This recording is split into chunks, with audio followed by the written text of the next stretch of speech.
So I think that this is a wake-up call that states don't always do what's in the best interest of people.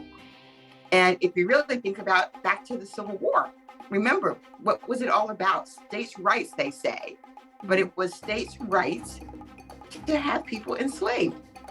So I think this is just really dangerous ground that we're treading on. I mean, Roe v. Wade is bad enough, but we have history to tell us what a really horrible Supreme Court can do. And this is a Supreme Court that is not in place because of a majority. It's in place because of a minority. And that should make us all take pause. And there are, I think, 17 states, at least 17 states, that do protect abortion rights, plus DC. But there are 13 states that have introduced these laws where if this does happen, which, this leak looks like it's going to happen, then automatically abortion becomes illegal in 13 states. It's absolutely terrifying. Roe versus Wade has always been a thing that I can remember, right? I have never known a time in my life, been cognizant of a time in my life when it didn't exist. So I guess that's part of the shock of it, So here's what's also interesting. They have what they call trigger laws. And so there's a number of states that have trigger laws in place, which will say as soon as this happens, they will automatically put these things into place where more states will join. And these are going to be Southern and not Southern, but also red states. And so that means that women will have even less choice. And what that also means is that it will be women of color. And that's because it will be those who can least afford to go to another state or to go where there's an opportunity to have a legal abortion. And so it doesn't mean that it's all about, women of color. It just means what your access is and how much money you have to be able to fulfill what you need to do. So I think that just all the way around, all women will be affected, but some will be affected far more than others.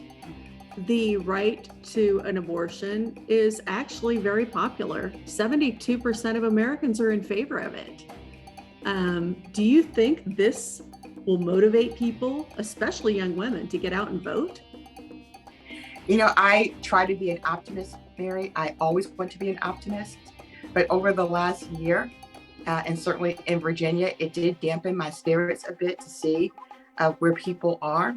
It feels like a lot of folks just have their heads in the sand, and I recognize it can be overwhelming. And I guess my question is, I just want to say to those folks, when is it time for you to do something? When is it time for you to say, not what the government or what Biden or the administration is going to do for you, but when is it going to be time for you to say, what is it that I can do for the rest of America? When is that time?